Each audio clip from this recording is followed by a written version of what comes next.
And we can see so far we have the Brexit, we have the Italian referendum. They really didn't have the vote on to leave the EU yet, but we know there are other countries that are looking to do this.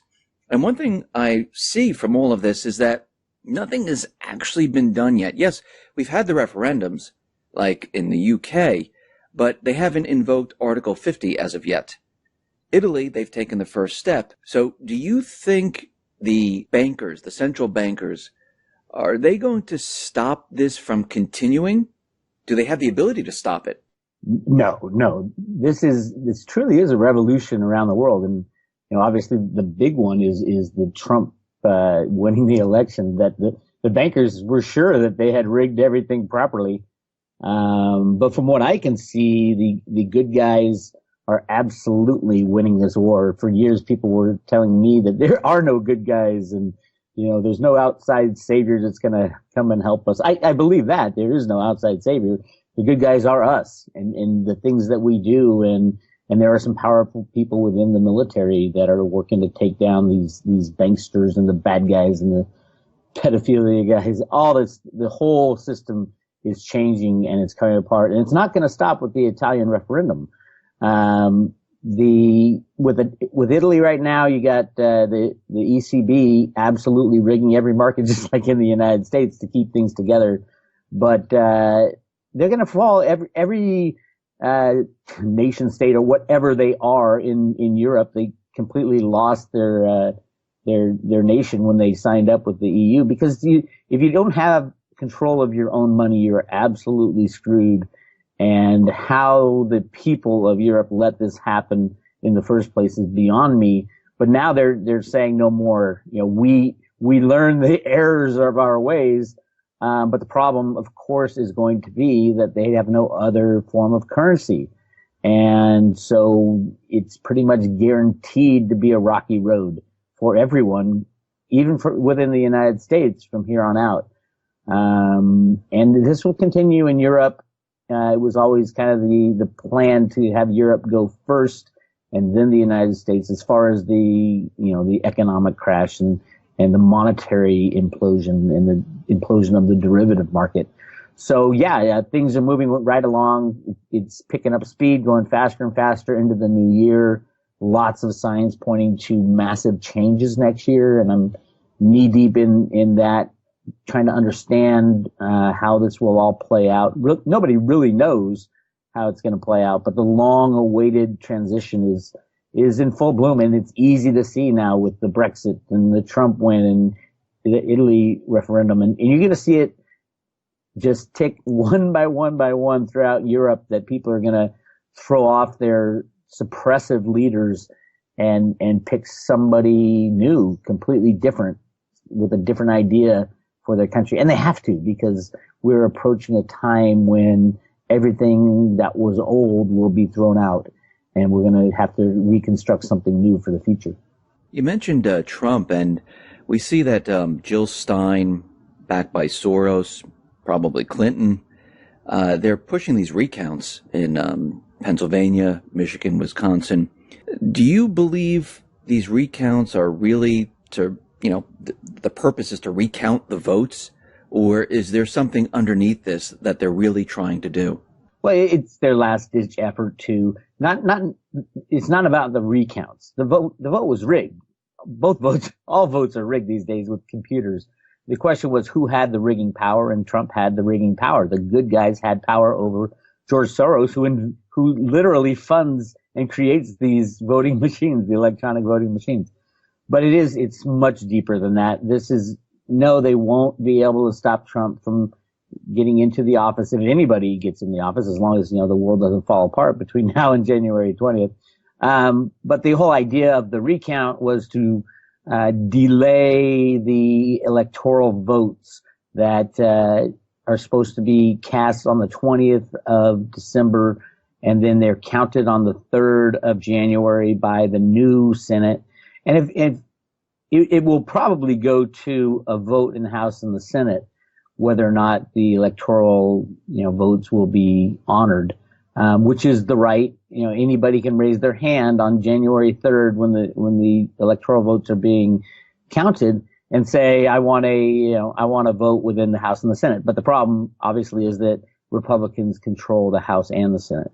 A lot of that has to do with who Trump is putting in office, picking to be our the leader, the head of the Fed, and the head of the Treasury, and the head of all his cabinet appointees. He has to sprinkle in bad guys, and as I call them, and people from the old establishment, just so he gets in on the 20th. Remember, Trump is the best firer in the world. He'll fire. I don't want him to put a really good Treasury Secretary in there, and then the market collapse a couple of weeks after he gets in there, and he's going to have to fire that Treasury Secretary. I want him to put in the biggest shill market rigging guy known to man, which is this guy Mnuchin, and then when the system falls apart, I want him to fire him, the Goldman Sachs computer rigger, and then hire someone that he wants, probably this guy Allison is his last name, and he's a sound money guy, and most likely will say, let's go back to a gold standard and get rid of the Fed. So yeah, it's all kind of going as planned. So this recount, I think, is an aberration. Nothing will come of it. And the reason nothing will come of it is the good guys have the dirt on the bad guys, and Clinton's not going to say anything, or she'll be, thrown in jail in a blink of an eye. And once they release her real emails, which are so criminal and so scary, and I think at some point that kind of exposure has to happen to these people who are stepping down now from control. Do you think, as we approach the 20th of January, we know there's protests being pushed for that day. Do you think the bad guys at that point would try to have those protests become riots and spread across the country? Do you think they'll go that far to try? It's definitely, part of, obviously people want that to happen within the losing crowd.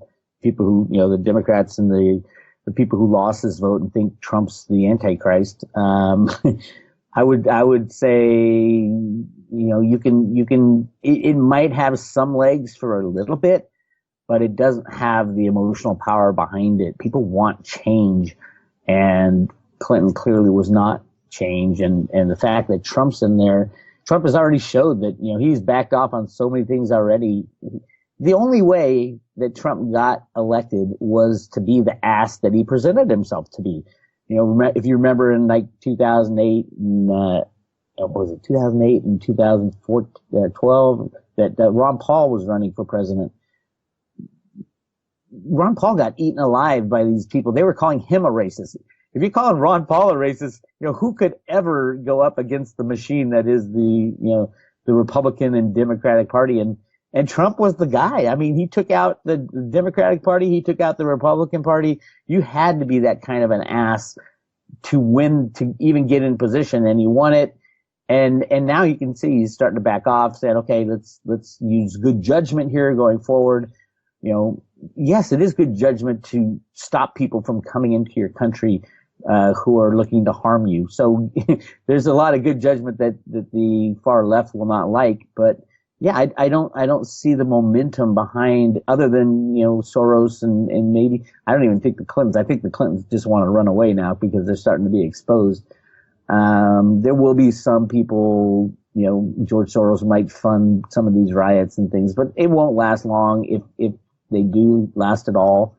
And I think people will see that Trump is a much more fair, will be more fair than any other president before, because there's a lot of work to do. We're talking about taking out the bad guys' complete infrastructure of how our lives are run and replacing it with something new. That takes a lot of work, and Trump's the guy to do that, to tear things down and rebuild them. Now there's still bad guys, the elite. I mean, people call them shadow government. They're still in government. They're still there. They're there, but they aren't making the major calls anymore. I do believe that, and I was just writing about this, and I have a new report coming out that discusses the surrender, literally the surrender of the bad guys. I think took place right around Election Day down in Antarctica, believe it or not. And you can see, John Kerry was in, our Secretary of State was in Antarctica the very day of the most important election that the United States has ever had. So there's a lot. And then he went right to the Pope and And I even have film of him saying, now you understand what's happening, don't you? And the Pope's, yeah, I get it. So it's really interesting what's going on behind the scenes. What we see in the mainstream media is like 1/100th of what the full story is. And it's clearly what, the sheeple are supposed to stay asleep until this whole thing falls apart. But we're waking up, and the alt media is really waking people up to what's real news and fake news, and hopefully people will wake up faster. But I think with the coming collapse of the old system, people will have to wake up. You mentioned fake news, and we know they're going after the alternative media. I mean, they're calling it fake. I know there's like plugins now, Facebook and Google. They're looking for some type of technology to detect fake news, and it looks like this is their last-ditch effort to control the flow of information. Well, it's censorship. It is absolutely. That's exactly what it is. Yes, and it doesn't just go to Google and Yahoo and Facebook, and it goes to Twitter and even YouTube. A lot of the alt news YouTubers are saying their views starting to disappear or go down slowly, and they can't do it all at once. It'll be too obvious. But yeah, if you control the media outlets, you control a lot, and don't think for a minute just because Facebook and Google are kind of new inventions run by young people that they are not rigging the information that you're receiving, because they are. And this is a problem going forward. I do think it will be resolved after the crash, after the destruction of what we once knew as our both our monetary system and our system of governments, and living under a nanny state that takes care of you the whole way through your life is going to absolutely disappear with the crashing of the monetary system. So yeah, it's a really interesting time, and I do think it is a shot for humanity to move forward with truth and honesty. But at the same time, truth and honesty means truth and honesty of our past also. And that's going to be the shocker for most people, because we've been conditioned to live in this bubble of what's right and what's wrong and what's real and what's not. And to find out one day that everything you thought was real really is not, and everything you thought was a conspiracy is really true, is going to be shocking to society. That is true. And you mentioned the crash. And what's very interesting is that we see gold and silver, the bad guys are still suppressing gold and silver, even though Deutsche Bank was fined for gold and silver manipulation. I think it was like $60 billion, which is really nothing. Yeah, they settled out of court. Yeah, they settled. And we also see after the elections that they've brought the unemployment down to 4.6. Obama, finally got his GDP above 3%. I mean, it seems like they're setting the stage to seem like, the economy is fantastic. Obama's going to hand it off to Trump. And look, I just gave him this incredible economy. It's incredible right now. The unemployment's at 4.6, GDP's at 3.2%. The stock market is at all-time highs. Gold and silver very, very low. I mean, is this a complete setup? Well, it gets back to what I just said about what is real and what is fake. I mean, the artificialness of everything that we see, especially, reporting out of the government and the markets, completely artificial, completely controlled, rigged, and manipulated, going back to the 1960s, to the invention of computers and the people who invented computers and how that's what Roota means. Root A is the very basis of our computerized monetary system. And it is a complete, it's a shadow of what it should be. And it's been rigged for so long. These numbers and statistics are nowhere near what reality is. And the people who rig it now, they have no clue where this will all go if their controls are let down or wiped away. No longer can you claim that unemployment's at anything less than 20%. Right now we all know that they take off people who stop looking for work and say, oh no, they've stopped looking for work, so we're not going to count them as unemployed. Well, what are they? If they're not unemployed, just because they've stopped because they can't find any work or they can't find a job they like, or more importantly, the government is paying for them not to work. That type of stuff is all going to go away. So, yeah, I'm surprised they're not saying in financial news that we are at the beginning of the biggest, greatest boom in the world, and we've come out of this long-term kind of recession, and this is going to be the greatest thing ever. They're not really touting that because they know that would be a little too sensational, and they don't want to get caught in their lies still.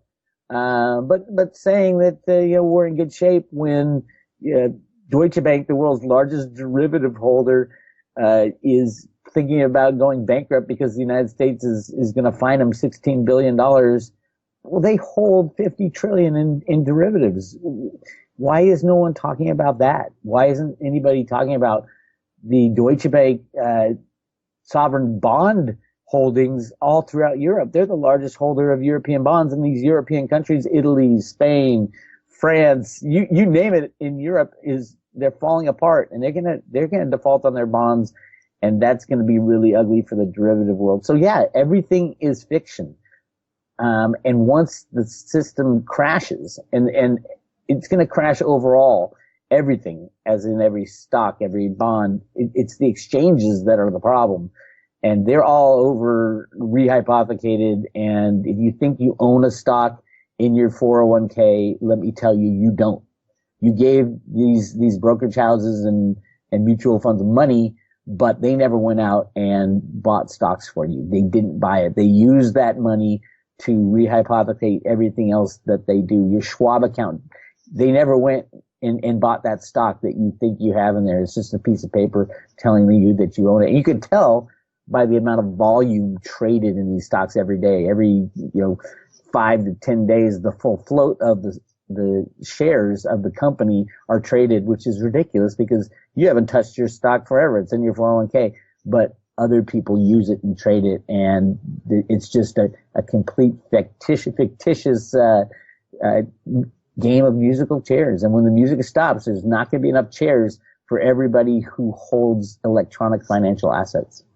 So they already have the crash planned. They already have it. They already know when they're going to do this. No, well, I mean, I think it depends who you're talking about. They are we talking the good guys or the bad guys? They've been holding it off until they get people in charge in the United States who can kind of restart things. So I think we're not going to see a crash within the United States until after Trump gets into the office on the 20th.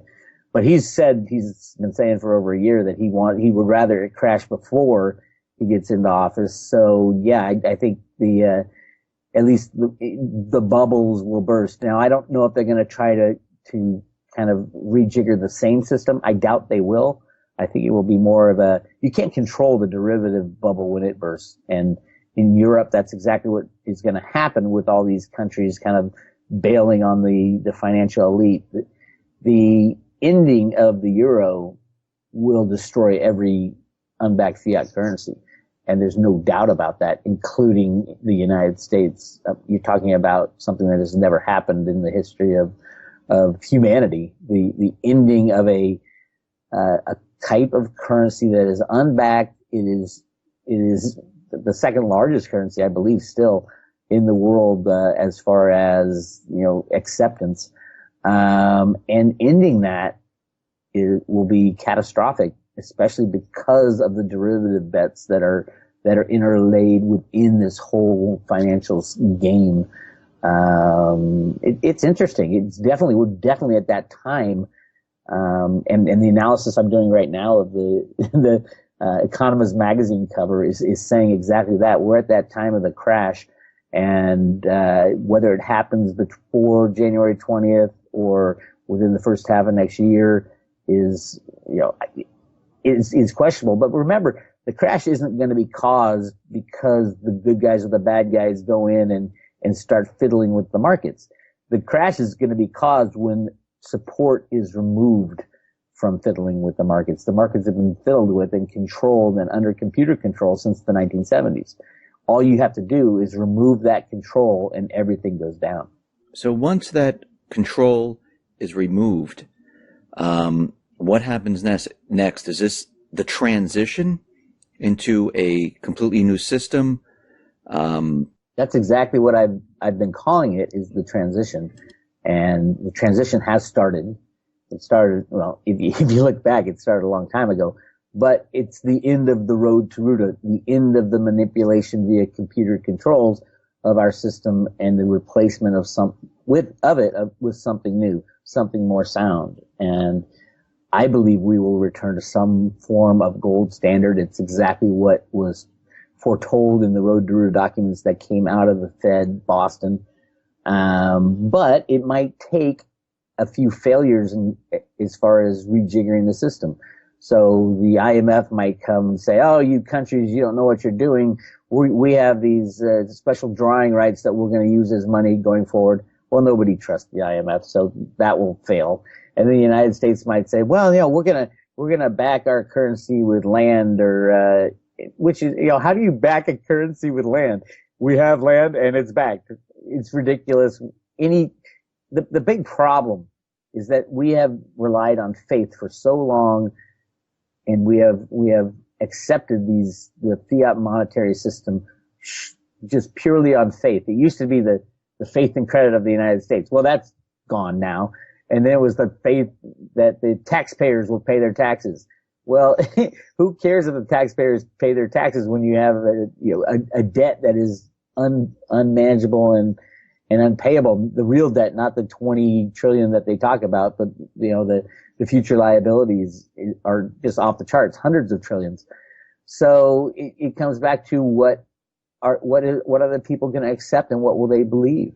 There will be attempts to rejigger the old system. I think they will all fail, and ultimately we'll go back to what we've always gone back to, which is gold and silver as money, physical coins as money, and physical coins in banks. If you want paper notes or electronic, great, but you better have the physical in the bank for exchange 1-to-1 with each dollar. You walk in and you get an ounce of silver if we go back to a true definition of the dollar. That type of thing has always been what, after fiat currencies crash, it always goes back to gold and silver. I think it will again, but it might take a little time for them to rejigger the system, attempt to rejigger the system, because people are going to be really pissed off, especially the rich, that they saved their whole lives and had faith in this electronic system that we call our fiat monetary system. So what happens to the dollar and the petrodollar and the dollar as the reserve currency? Does that cease to exist? Well, the dollar, those are kind of three different things. You have the dollar, which is, defined in the what's it, the Monetary Act of 18 something, but is defined as 1 ounce, near 1 ounce of silver. It's defined in actually grains of silver. That's the definition of a dollar. And then you have the Federal Reserve note that has taken on the position of the dollar since 1913. And then you have the world reserve currency, who's mostly electronic IOUs. And what is an electronic IOU for a U.S. dollar is another U.S. dollar. So it's kind of, you go round and round with this and say, oh my God, how did we believe that the dollar is a concept now? It's not anything tangible. It's a concept. It's a currency that we use, but it is ethereal, and it can be created out of thin air, and is created out of thin air. So, if it does go away, if we do have a derivative collapse and all fiat money is gone, basically, because of the fractional reserve nature of banking. So when money is gone, how do we restart the system? I think we go back to the constitutional U.S. dollar, which is an ounce of silver, and then we need to figure out the ratio between gold and silver, because gold will be there, and there's a lot of gold hidden within the United States that I think we've been just waiting for that rainy day. And that rainy day is coming. There's something strange going on at the U.S. Mint right now with the Silver Eagle program. They stopped a month early from minting the 2016 coins, and my mole within the U.S. Mint says they're going to be releasing the 2017 coins at the beginning of January instead of the end of January. But on a bigger side, they're not going to be releasing it under allocation, which is usually what they do. They say, okay, the new year, everybody wants those new coins this year. And so they used to allocate them, and now it's going to be no allocation. So they're building inventories. And I think there is a lot of change coming to the United States. You're not even going to recognize the monetary system come the end of 2017. So what happens to everyone's savings? People have the electronic dollar in their accounts. I mean, what happens to that? Is it wiped out? Are they going to get pennies on the dollar for it? What happens when they go through this transition? Well, it depends on the reallocation of money. Anybody putting their savings, quote savings or retirement funds, any other entity that is holding those for you, your Fidelity or Schwab or Bank of America, JP Morgan, whoever it is, you are completely reliant upon the credit of that entity that stands between you and your wealth.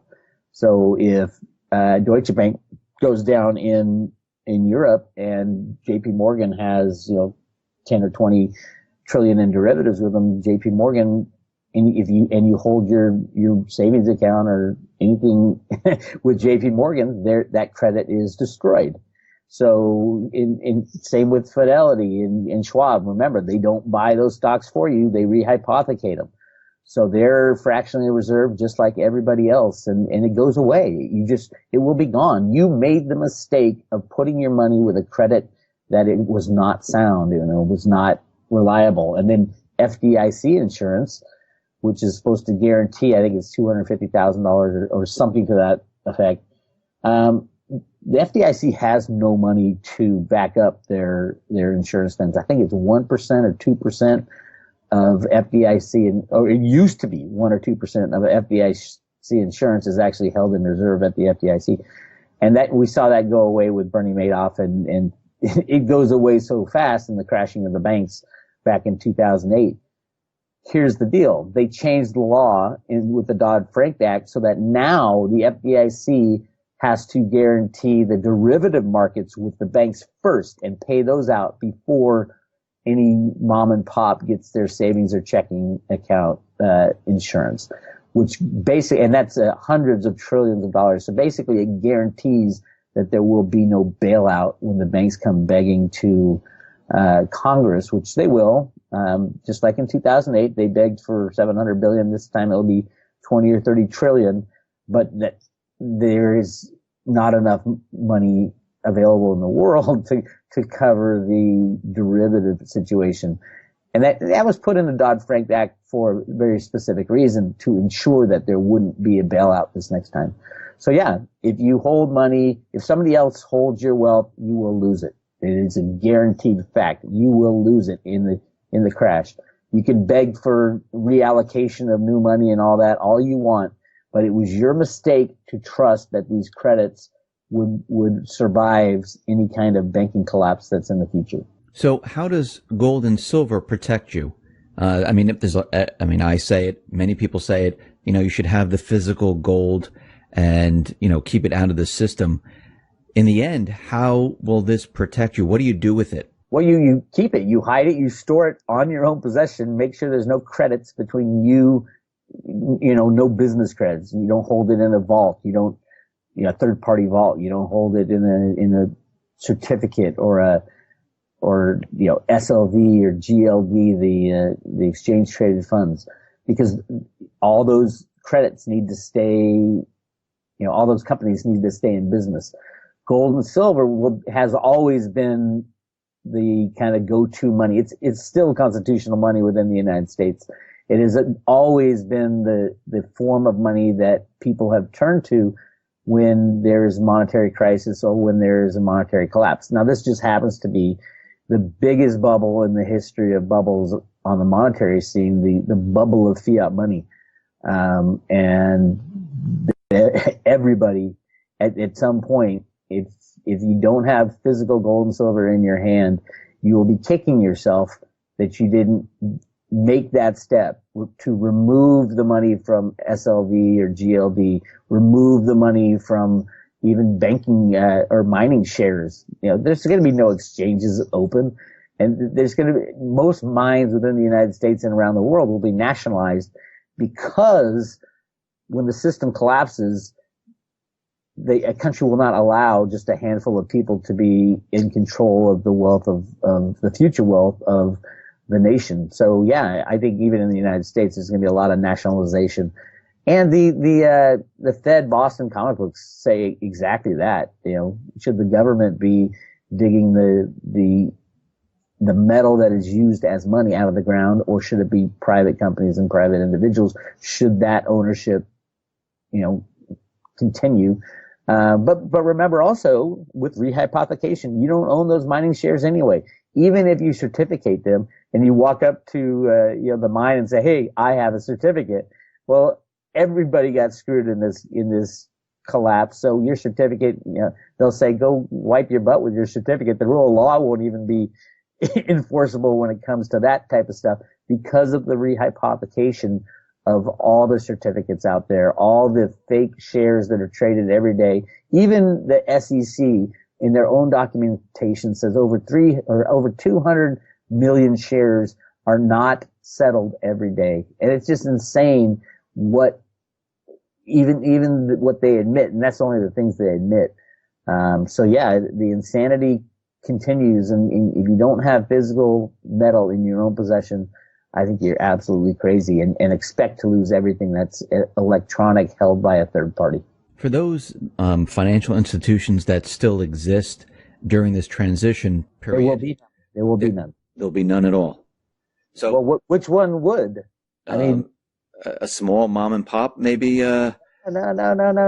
Everybody is. Well, first of all, we have a fractional reserve system, so even the small mom and pops that are only leveraged, say they're only leveraged 2 or 3 to 1.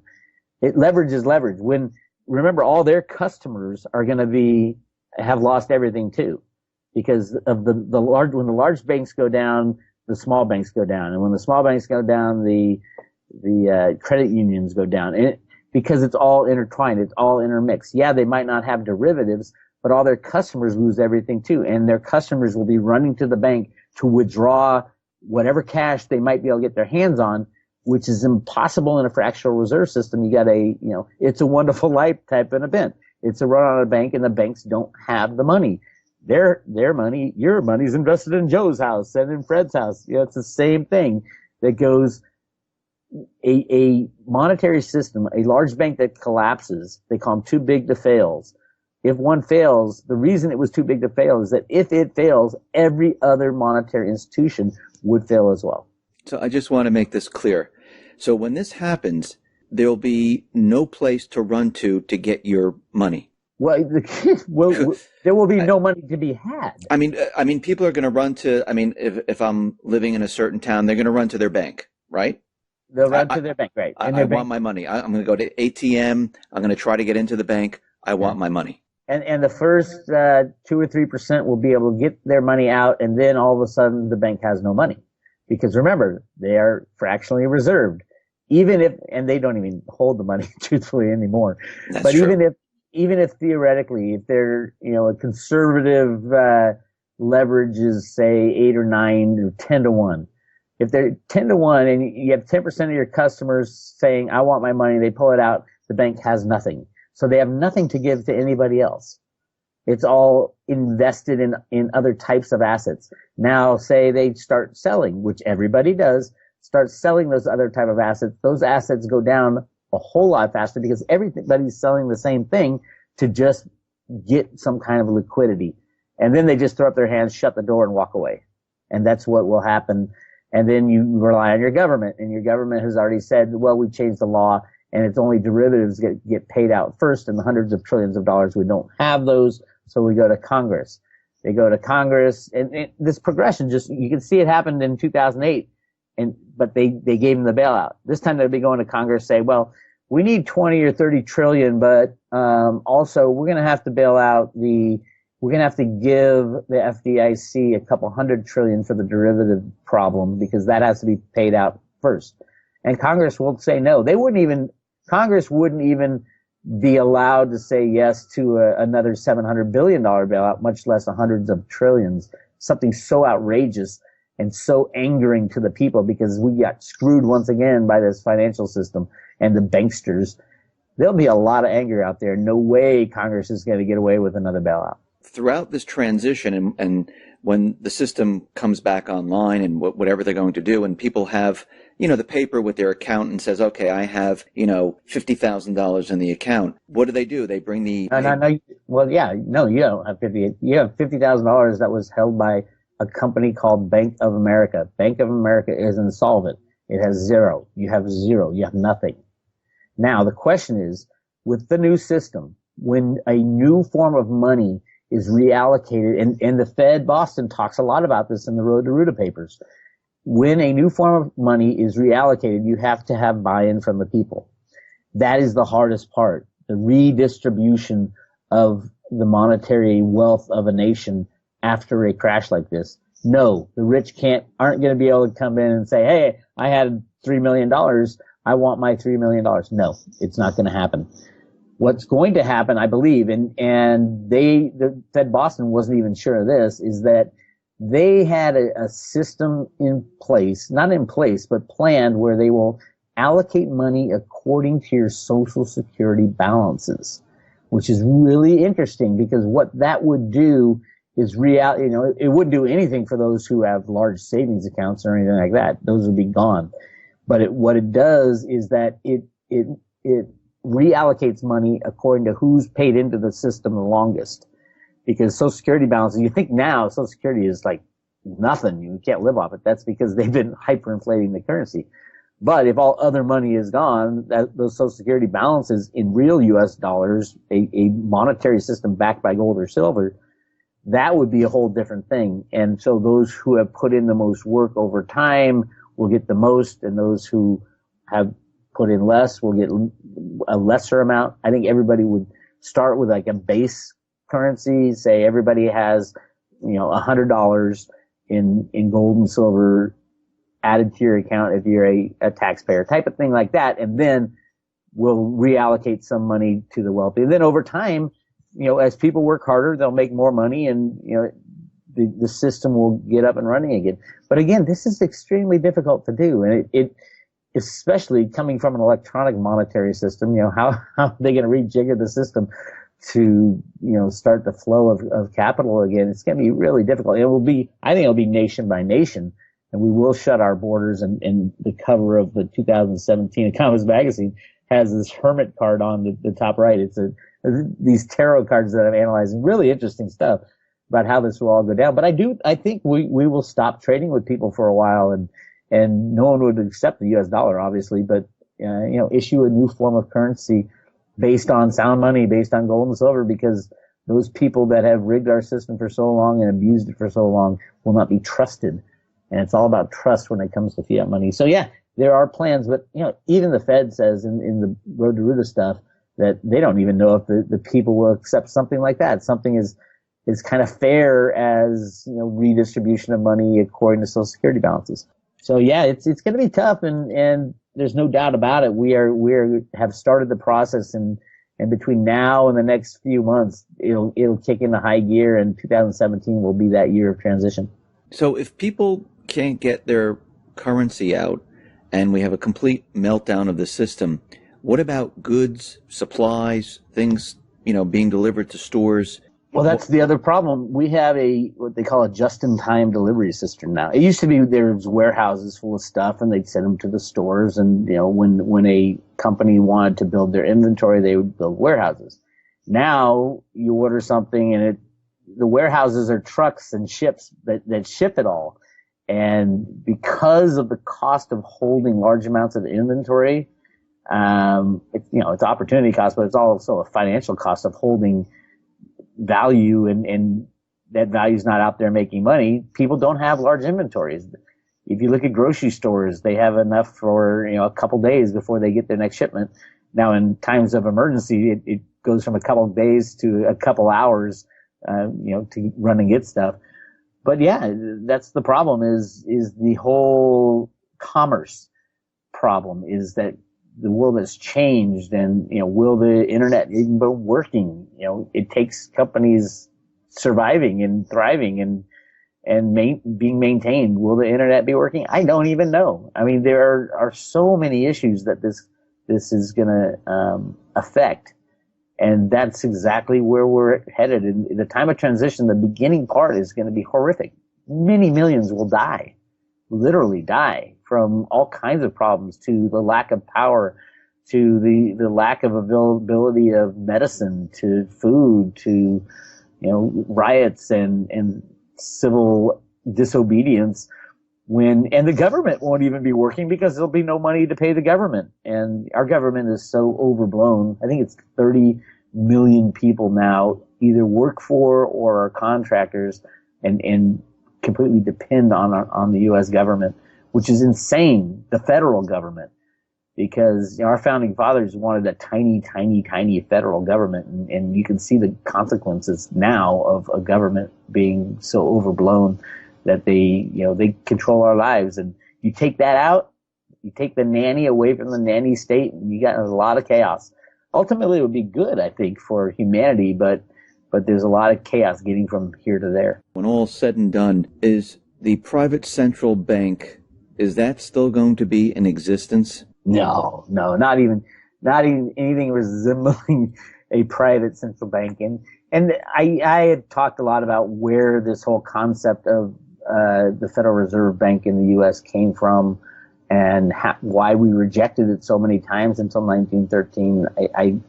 I like G. Edward Griffith's book, The Creature from Jekyll Island, but I think he's missing a big concept there.